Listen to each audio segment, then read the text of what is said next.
Pernahkah Anda mendengar istilah self-hypnosis? Self-hypnosis adalah hipnosis yang dibuat dan dilakukan oleh diri Anda sendiri. Faktanya, siapapun bisa melakukan hipnosis diri sendiri. Self-hypnosis biasa digunakan untuk menghilangkan stres, insomnia, dan menghentikan kebiasaan buruk seperti merokok atau minum alkohol. Seperti halnya meditasi, teknik ini memerlukan latihan untuk dapat mahir dalam melakukannya. Hipnosis sendiri menjadi proses memulai dan memelihara citra kesehatan mental. Teknik self-hypnosis juga melibatkan perubahan visualisasi mental yang biasanya dilakukan melalui sugesti yang mendorong pihak yang terhipnosis untuk membayangkan hal-hal tertentu yang bersifat positif. Selain sebagai motivasi diri, self-hypnosis juga dapat berfungsi sebagai perbaikan dan peningkatan kualitas diri. Dengan self-hypnosis, Anda dapat mengenali potensi diri, mengembangkan kualitas hidup, dan menjadikan Anda lebih tangguh dalam menghadapi ujian hidup. Anda juga dapat mengelola stres dan meningkatkan hasil kinerja Anda.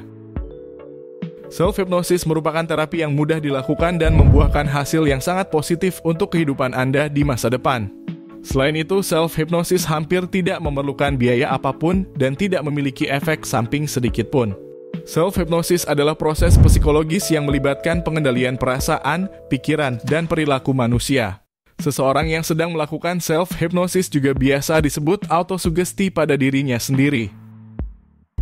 Ini berarti Anda dapat memberikan sugesti kepada diri Anda sendiri sesuai keinginan Anda. Lebih tepatnya, Anda dapat menanamkan hal-hal positif pada otak Anda. Self-hypnosis pada diri sendiri dapat memotivasi Anda untuk menjadi lebih baik dan bahkan membuat Anda lebih kuat pada masa-masa sulit. Jadi seperti apa self-hypnosis itu? Berikut beberapa cara efektif melakukan self-hypnosis yang mudah digunakan di mana saja. Pertama, pilih tempat yang kondusif untuk konsentrasi. Misalnya saja di kamar atau ruang kerja Anda. Kedua, jujurlah pada diri Anda sendiri tentang keadaan yang sebenarnya. Hilangkan hal-hal negatif dan gantikan dengan pernyataan dan sugesti positif.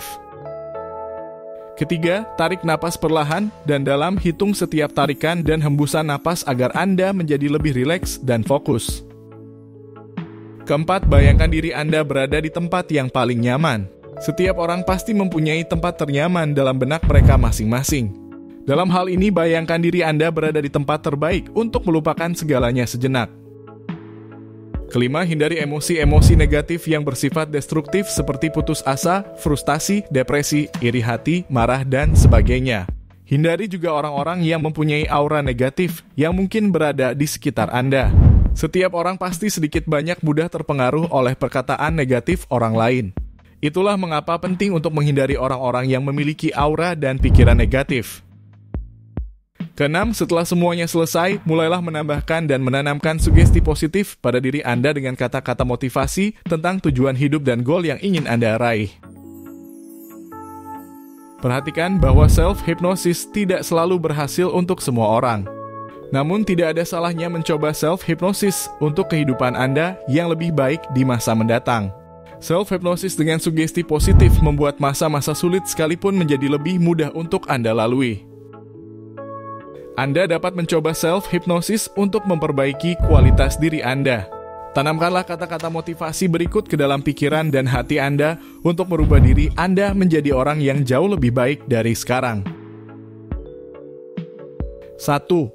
Segala sesuatu selalu mempunyai alasan.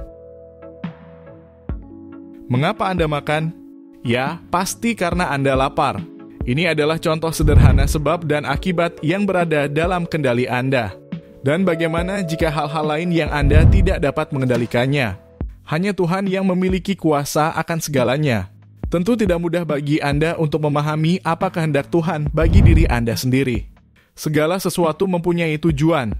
Hanya terkadang Anda tidak langsung memahami alasannya. Misalnya, ketika Anda gagal dalam ujian kerja, secara naluriah Anda akan merasa sedih, kecewa, bahkan marah. Dalam beberapa waktu ke depan mungkin Anda dapat mengambil pelajaran dan hikmah dari kegagalan tersebut.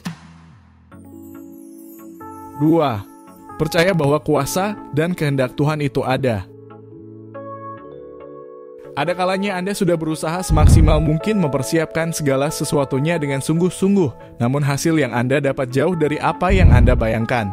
Misalnya Anda sudah belajar dengan tekun dan berlatih soal-soal dengan keras, namun hasil ujian yang Anda terima tetap saja gagal. Bagaimana Anda menyikapi hal ini? Wajar jika Anda kesulitan menerima kenyataan yang tidak sesuai harapan. Namun ketika Anda mendekat kepada Tuhan, seolah-olah ada kekuatan yang membimbing Anda. Yang pada akhirnya Anda bisa lebih memahami bahwa segala sesuatu baik itu, suka, duka, bahagia, bahkan kesuksesan dan kegagalan ada dalam kekuasaannya. 3. Setiap individu manusia adalah manusia yang berharga. Di masa anak-anak, remaja, hingga Anda menghadapi tantangan kehidupan nyata di masa dewasa, terkadang Anda merasa tersesat. Anda bisa dengan mudah merasa tidak berharga dan tidak berguna. Bagaimana cara mengatasinya?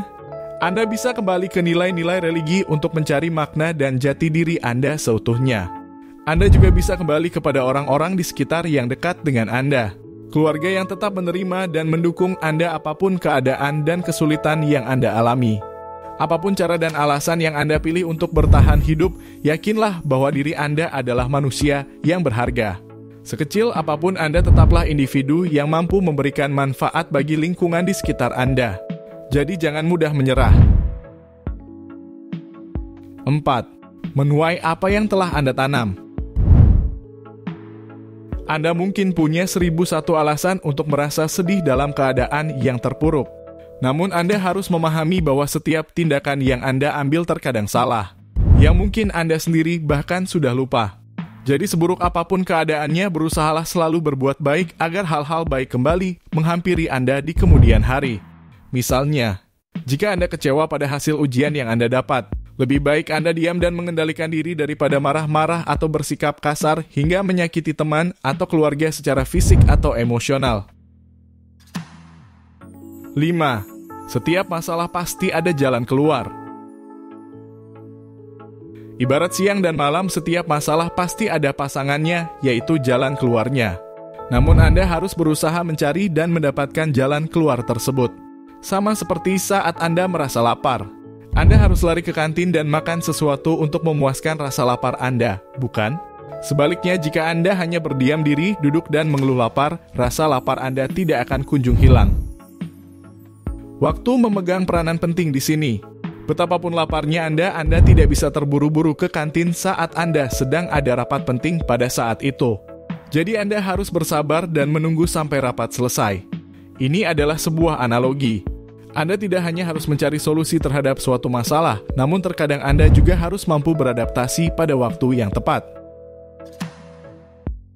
Itulah tadi beberapa contoh sugesti positif yang dapat Anda terapkan ke dalam self-hypnosis yang Anda lakukan.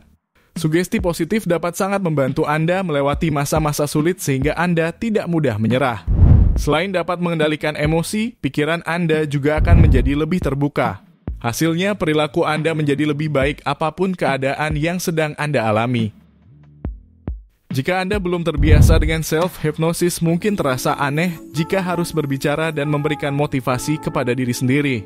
Namun secara umum, self-hypnosis atau sugesti diri dapat memberikan efek yang lebih nyata dibandingkan motivasi yang dilakukan oleh orang lain.